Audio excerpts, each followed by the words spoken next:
Ya, kembali lagi Anda menyaksikan Invest Time dan tema hari ini adalah bunga KPR pasti naik nih cara mengakalinya. Nah, kita bahas ya seperti apa sebenarnya cara mengakalinya kalau seandainya memang Anda sudah punya cicilannya sudah hampir setengah bahkan lebih, tinggal sisanya doang atau mungkin Anda yang baru saja menyicil. Nah, saya nggak sendiri nih untuk ngobrolin hal ini, hal yang lagi jadi trending topik ya di mana-mana media sosial pun juga banyak ngobrolin soal ini. Saya bersama dengan Olivia Louis, Financial Expert CNBC Indonesia. Hai, Liv. Hai Aku tuh Maria. baca banyak banget curhatan sih di medsos nih, banyak banget yang ngomongin soal masalah cicilan KPR Ya. naik, gajinya nggak naik Iya, setinggi cicilan KPR betul ya betul. kan. Terus ada yang bilang katanya ini kan kok banyak yang ngeluh-ngeluh sih soal kenaikan cicilan KPR, bukannya ini udah tahu ya dari awal waktu mengajukan Betul, KPR bahwa betul. nanti akan ada kenaikan. Mungkin kalau yang konven ya atau yang akan berjenjang ya anuitas ya.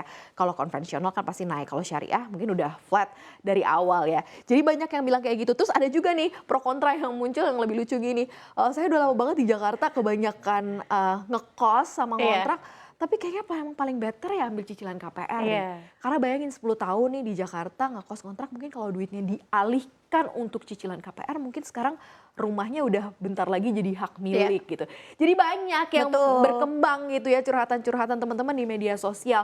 Tapi kalau kita bicara mengenai suku bunga yang sekarang naik dan ini akan kena imbasnya ke juga cicilan KPR, tanpa ada suku bunga yang fluktuatif sebenarnya cicilan KPR juga akan naik kan, Ya. ya kan? Kecuali yang flat ya, kecuali yang flat dan syariah yang memang Betul. sudah ditentukan dari awal dan memang bisa diprediksi dari awal ya nggak sih? Betul, jadi memang ini lagi rame banget seperti yang tadi Maria sampaikan dan terjadi banyak sekali perdebatan Iya, gitu ya. iya. Bahkan ada yang bilang, makanya dari awal ambilnya flat aja, nggak usah yang floating dan lain-lain.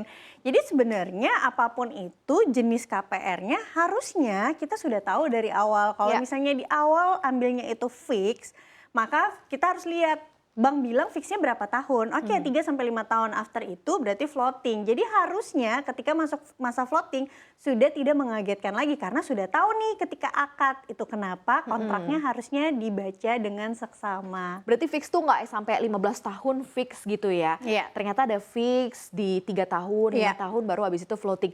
Dan ternyata kalau kita mau dapat bunga fix atau cicilan fix itu pun juga bisa nego ya. Betul. Misalnya bank kasih cuma 2 tahun, 3 tahun kayak apa namanya Yes. cicilan promo ya, ya nggak sih?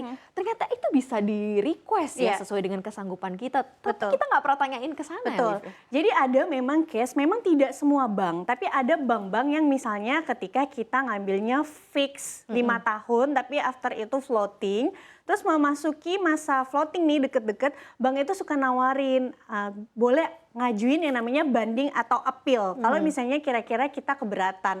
Nah itu biasanya bank masih punya spare, kasih fix kembali 2 tahun. Tapi tentunya fixnya bunganya lebih rendah nih Ya, ya, dibanding ya, ya, sebelumnya. Contoh misalnya sebelumnya fix 5 tahun pertama 7%.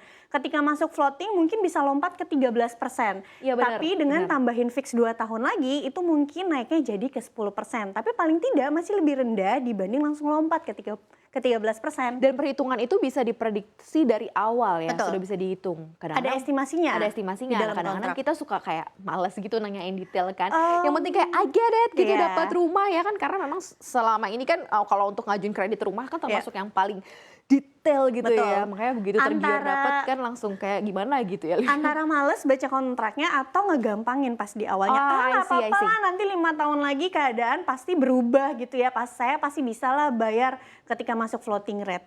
Padahal berubah getting better or getting worse ya, we don't know ya. Oke, nah ini ada beberapa juga curhatan nih, di mana Bank Indonesia pun juga memutuskan kan untuk menaikkan suku bunga acuan. Besarnya 50 basis point, sekarang di 5,25% di November 2022. Nah ini kan bikin akhirnya bunga kredit ikut terkerek. Dan salah satu di antaranya ya ini adalah kredit pemilikan rumah yang sedang kita obrol nih ya KPR.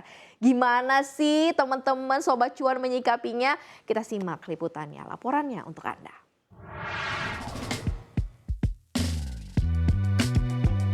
Kalau cicilan KPR sih udah naik ya Mbak, dari setelah COVID kemarin juga udah naik Mbak. Naiknya juga ya lumayan sih gitu Mbak. Suku bunganya membaik, cicilan KPR masih tetap naik sih Mbak. Iya, sudah naik juga.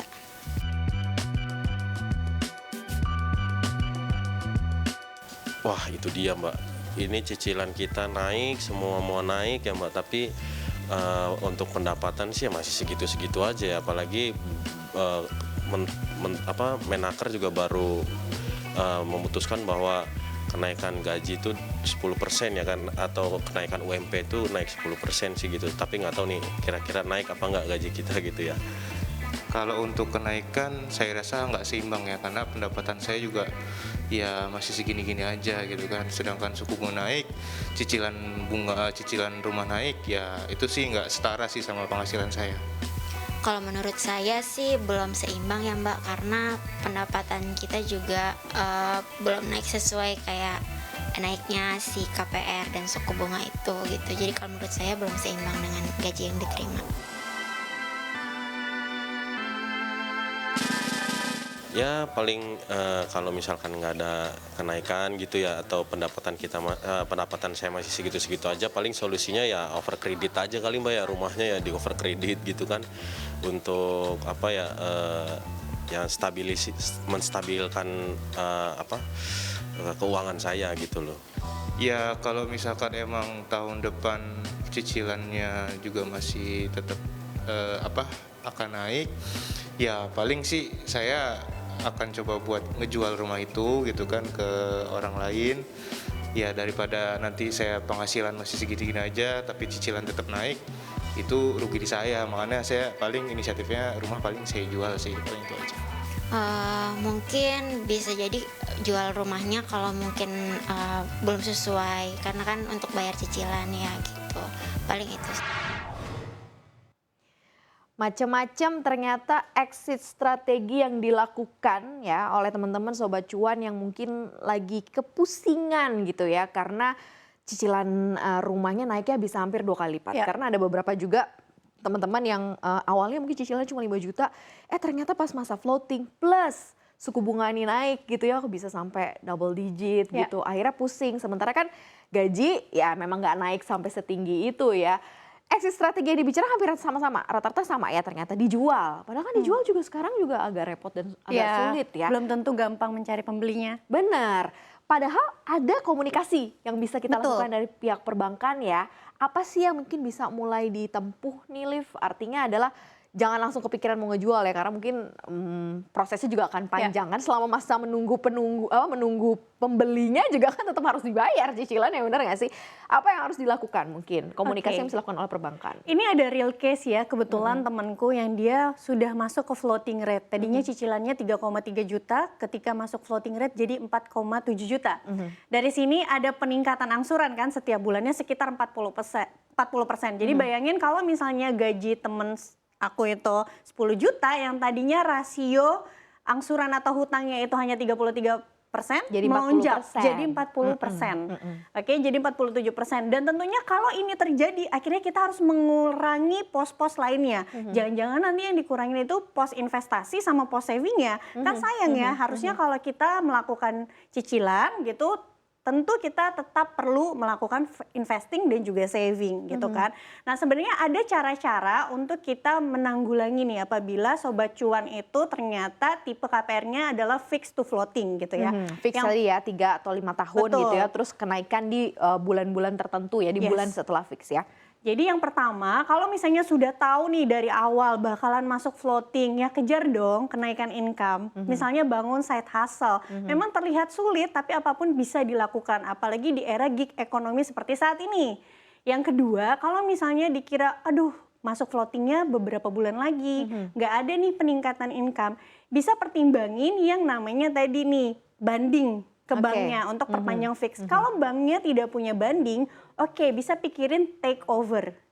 Take over adalah perpindahan dari bank lama ke bank baru. Cari tahu, cari informasi bank mana yang bisa kasih bunga lebih rendah dibanding floating di bank lama. Oke. Yang keempat, maka kalau punya uang lebih ya, sebelum masuk floating bisa dilunasin dulu. Tapi kalau lunasin ini tentunya plus minus ya, kalau orang yang memiliki usaha atau bisnis, selama return dari usahanya itu lebih tinggi dari floating rate, misalnya floating rate 13%, tapi dia punya usaha yang returnnya lebih dari 13% per tahun, ya nggak apa-apa, nggak usah dilunasin buru-buru.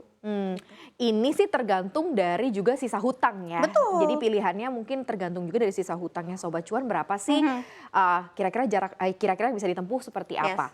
Kalau misal banding nih, kita sebagai nasabah ada peluru tertentu nggak sih untuk menghadapi oke saya mau ke bank, terlalala jalan gitu ya. Apa yang harus dipersiapkan sehingga ketika kita ada komunikasi banding nih akan disetujui gitu ya. Ini ada poin-poin yang paling penting juga nih yang kayak gini-gini. Oke, tipsnya biasanya nih cari informasi dulu ke bank-bank lain, terus ajuin saya punya KPR nih, kalau saya mau take over kira-kira bank yang baru menawarkan apa. Lalu bisa kembali lagi ke sales bank kita yang lama. Biar gimana ya, biasanya kalau bank tuh tetap butuh kan, kredit itu tetap butuh. Jadi kita tuh posisinya sama dengan bank gitu ya. Tidak ada yang lebih tinggi, tidak ada yang lebih rendah. Kita tinggal datang dan kita bilang, aduh saya kayaknya kalau misalnya di bunga sekian keberatan dan saya ada kepikiran untuk pindah aja karena ditawarin bunga yang misalnya jauh lebih rendah. Seperti itu. Kita ajak bank untuk bersaing Betul. satu sama lain Karena ya. kan apalagi kalau kita bayarnya selama ini rutin, rasanya kalau misalnya hanya sisa beberapa tahun ya, 3-2 tahun, pas kemungkinan besar bank pasti akan menyetujuin. Tapi harus diingat juga kalau misalnya pilihannya adalah take over, pindah bank, itu ada biaya-biaya lain yang harus dikeluarkan, sama seperti kita awal akad kredit. Jadi misalnya seperti biaya administrasi, lalu juga notaris, lalu juga appraisal. Terus harus tanya nih, di bank lamanya ada ketentuan penalti atau tidak? Oh iya benar. Soalnya kalau ditutup utangnya lebih cepat biasanya suka ada penalti ya. Padahal kita pindah juga untuk mencicil lagi sebenarnya. Jangan sampai nanti nominal yang kita keluarkan ternyata dihitung-hitung Lebih besar juga dari bunga floating. Benar, dari bunga floating. Kayak sama aja deh gitu kan. Udah capek-capek, butuh waktu ya kan. Capek-capek, duitnya juga keluar ya kan. Jadi ya mungkin harus banyak sekali pertimbangan yang Sobat Cuan lakukan sebelum harus kayak gimana nih ya exit strateginya untuk bisa mengatasi suku bunga yang naik plus juga cicilan KPR naik.